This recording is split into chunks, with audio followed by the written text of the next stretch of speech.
Ajolotl. Hubo un tiempo en que yo pensaba mucho en los ajolotl. Iba a verlos al acuario del Jardín de Esplantes y me quedaba horas mirándolos, observando su inmovilidad, sus oscuros movimientos. Ahora soy un ajolotl. El azar me llevó hasta ellos una mañana de primavera en que París abría su cola de pavo real después de la lenta invernada. Bajé por el Boulevard de Port Royal, tomé Saint-Marcel y el Hospital. Vi los verdes entre tanto gris y me acordé de los leones. Era amigo de los leones y las panteras, pero nunca había entrado en el húmedo y oscuro edificio de los acuarios. Dejé mi bicicleta contra las rejas y fui a ver los tulipanes. Los leones estaban feos y tristes y mi pantera dormida. Opté por los acuarios, soslayé peces vulgares hasta dar inesperadamente con los ajolotl. Me quedé una hora mirándolos y salí incapaz de otra cosa. En la biblioteca de Saint-Geneviève consulté un diccionario y supe que los ajolotl son formas larvales, provistas de branquias, de una especie de batracios del género Amblystoma. Que eran mexicanos lo sabía ya por ellos mismos, por sus pequeños rostros rosados aztecas y el cartel en lo alto del acuario. Leí que se han encontrado ejemplares en África, capaces de vivir en tierra durante los periodos de sequía, y que continúan su vida en el agua al llegar la estación de las lluvias. Encontré su nombre español, ajolote, la mención de que son comestibles y que su aceite se usaba, se diría que no se usa más, como el hígado de bacalao. No quise consultar obras especializadas, pero volví al día siguiente al Jardín de Esplantes. Empecé a ir todas las mañanas, a veces de mañana y de tarde. El guardián de los acuarios sonreía perplejo al recibir el billete. Me apoyaba en la barra de hierro que bordea los acuarios y me ponía a mirarlos. No hay nada de extraño en esto, porque desde un primer momento comprendí que estábamos vinculados, que algo infinitamente perdido y distante seguía sin embargo uniéndonos. Me habría bastado detenerme aquella primera mañana ante el cristal donde unas burbujas corrían en el agua. Los ajolotl se amontonaban en el mezquino y angosto. Solo yo puedo saber cuán angosto y mezquino, piso de piedra y musgo del acuario. Había 9 ejemplares y la mayoría apoyaba la cabeza contra el cristal, mirando con sus ojos de oro a los que se acercaban.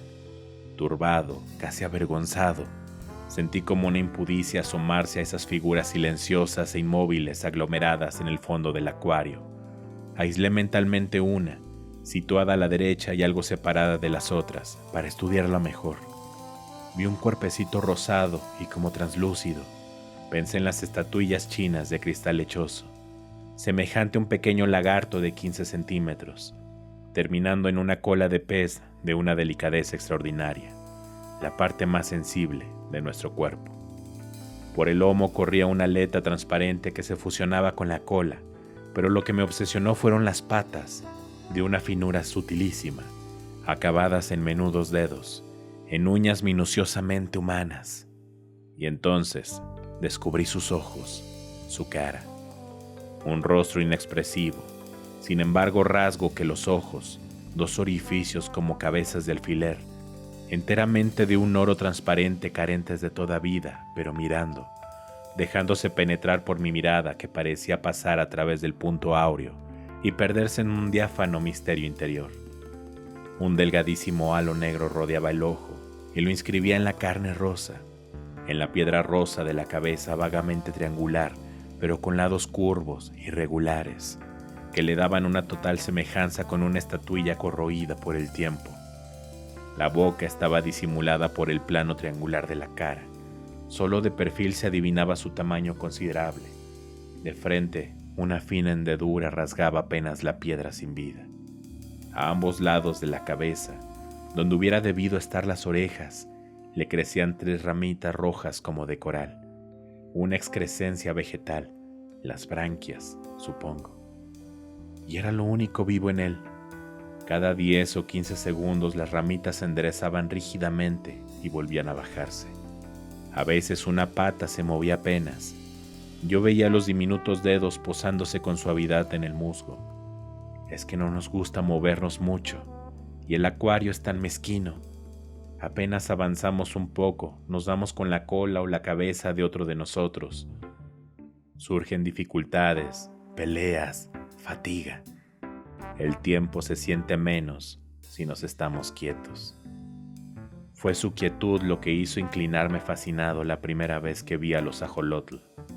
Oscuramente me pareció comprender su voluntad secreta, abolir el espacio y el tiempo con una inmovilidad indiferente. Después supe mejor la contracción de las branquias, el tanteo de las finas patas en las piedras, la repentina natación. Algunos de ellos nadan con la simple ondulación del cuerpo. Me probó que eran capaces de evadirse de ese sopor mineral en que pasaban horas enteras. Sus ojos sobre todo me obsesionaban. Al lado de ellos, en los restantes acuarios, diversos peces me mostraban la simple estupidez de sus hermosos ojos semejantes a los nuestros. Los ojos de los ajolotl me decían de la presencia de una vida diferente, de otra manera de mirar, pegando mi cara al vidrio.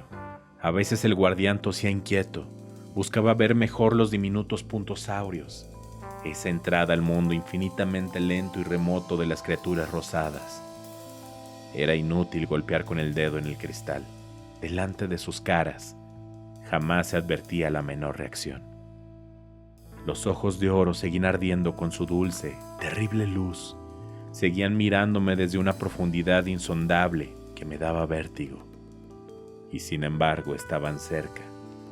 Lo supe antes de esto, antes de ser un ajolotl. Lo supe el día en que me acerqué a ellos por primera vez. Los rasgos antropomórficos de un mono revelan, al revés de lo que cree la mayoría, la distancia que va de ellos a nosotros. La absoluta falta de semejanza de los ajolotl con el ser humano me probó que mi reconocimiento era válido, que no me apoyaba en analogías fáciles, solo las manecitas. Pero una lagartija tiene también manos así, y en nada se nos parece. Yo creo que era la cabeza de los ajolotl, esa forma triangular rosada con los ojillos de oro. Eso miraba y sabía, eso reclamaba. No eran animales. Parecía fácil, casi obvio, caer en la mitología. Empecé viendo a los ajolotl, una metamorfosis que no conseguía anular una misteriosa humanidad. Los imaginé conscientes, esclavos de su cuerpo, infinitamente condenados a un silencio abisal, a una reflexión desesperada. Su mirada ciega, el diminuto disco de oro inexpresivo y sin embargo terriblemente lúcido, me penetraba como un mensaje. ¡Sálvanos! ¡Sálvanos! Me sorprendía musitando palabras de consuelo, transmitiendo pueriles esperanzas. Ellos seguían mirándome inmóviles. De pronto las ramillas rosadas de las branquias se enderezaban. En ese instante yo sentía como un dolor sordo. Tal vez me veían, captaban mi esfuerzo por penetrar en lo impenetrable de sus vidas. No eran seres humanos, pero en ningún animal había encontrado una relación tan profunda conmigo. Los ajolotl eran como testigos de algo, y a veces como horribles jueces. Me sentía innoble frente a ellos. Había una pureza tan espantosa en esos ojos transparentes. Eran larvas, pero larva quiere decir máscara y también fantasma. Detrás de esas caras aztecas, inexpresivas y sin embargo de una crueldad implacable, ¿qué imagen esperaba su hora? Les temía. Creo que, de no haber sentido la proximidad de otros visitantes y del guardián, no me hubiese atrevido a quedarme solo con ellos. «Usted se los come con los ojos», me decía riendo el guardián, que debía suponerme un poco desequilibrado. No se daba cuenta de que eran ellos los que me devoraban lentamente por los ojos, en un canibalismo de oro. Lejos del acuario, no hacía más que pensar en ellos. Era como si me influyeran a distancia. Llegué a ir todos los días, y de noche los imaginaba inmóviles en la oscuridad, adelantando lentamente una mano que de pronto encontraba la de otro. ¿Acaso sus ojos veían en plena noche, y el día continuaba para ellos indefinidamente? Los ojos de los ajolotl no tienen párpados.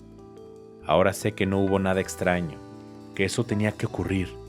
Cada mañana, al inclinarme sobre el acuario, el reconocimiento era mayor. Sufrían. Cada fibra de mi cuerpo alcanzaba ese sufrimiento amordazado, un remoto señorío aniquilado, un tiempo de libertad en el que el mundo había sido de los ajolotl. No era posible que una expresión tan terrible que alcanzaba a vencer la inexpresividad forzada de sus rostros de piedra no portara un mensaje de dolor, la prueba de esa condena eterna, de ese infierno líquido que padecían. Inútilmente quería probarme que mi propia sensibilidad proyectaba en los ajolotl una conciencia inexistente. Ellos y yo sabíamos. Por eso no hubo nada de extraño en lo que ocurrió. Mi cara estaba pegada en el vidrio del acuario. Mis ojos trataban una vez más de penetrar el misterio de esos ojos de oro, sin iris y sin pupila. Veía de muy cerca la cara de un ajolotl inmóvil junto al vidrio. Sin transición, sin sorpresa, vi mi cara contra el vidrio. La vi fuera del acuario, la vi del otro lado del vidrio. Entonces mi cara se apartó y yo comprendí. Solo una cosa era extraña, seguir pensando como antes, saber. Darme cuenta de eso fue en el primer momento como el horror del enterrado vivo que despierta su destino. Afuera, mi cara volvía a acercarse al vidrio. Veía mi boca de labios apretados por el esfuerzo de comprender a los ajolotl. Yo era un ajolotl y sabía ahora instantáneamente que ninguna comprensión era posible. Él estaba fuera del acuario. Su pensamiento era un pensamiento fuera del acuario. Conociéndolo, siendo el mismo, yo era un ajolotl y estaba en mi mundo. El horror venía, lo supe en el mismo momento, de creerme prisionero en un cuerpo de ajolotl, transmigrado a él con mi pensamiento de hombre, enterrado vivo en un ajolotl, condenado a moverme lúcidamente entre criaturas insensibles.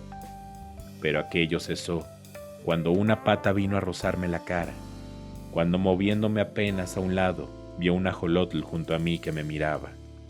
Y supe que también él sabía, sin comunicación posible, pero tan claramente. O yo estaba también en él, o todos nosotros pensábamos como un hombre, incapaces de expresión, limitados al resplandor dorado de nuestros ojos que miraban la cara del hombre pegada al acuario. Él volvió muchas veces, pero viene menos ahora. Pasa semanas sin asomarse. Ayer lo vi. Me miró largo rato y se fue bruscamente. Me pareció que no se interesaba tanto por nosotros, que obedecía a una costumbre. Como lo único que hago es pensar, pude pensar mucho en él. Se me ocurre que al principio continuamos comunicados, que él se sentía más que nunca unido al misterio que lo obsesionaba. Pero los puentes están cortados entre él y yo, porque lo que era su obsesión es ahora un ajolotl, ajeno a su vida de hombre. Creo que al principio yo era capaz de volver en cierto modo a él. Solo en cierto modo, y mantener alerta su deseo de conocernos mejor. Ahora soy definitivamente un ajolotl, y si pienso como un hombre, es solo porque todo ajolotl piensa como un hombre dentro de su imagen de piedra rosa. Me parece que de todo esto alcancé a comunicarle algo en los primeros días, cuando yo era todavía él. Y en esta soledad final, a la que él ya no vuelve, me consuela pensar que acaso va a escribir sobre nosotros.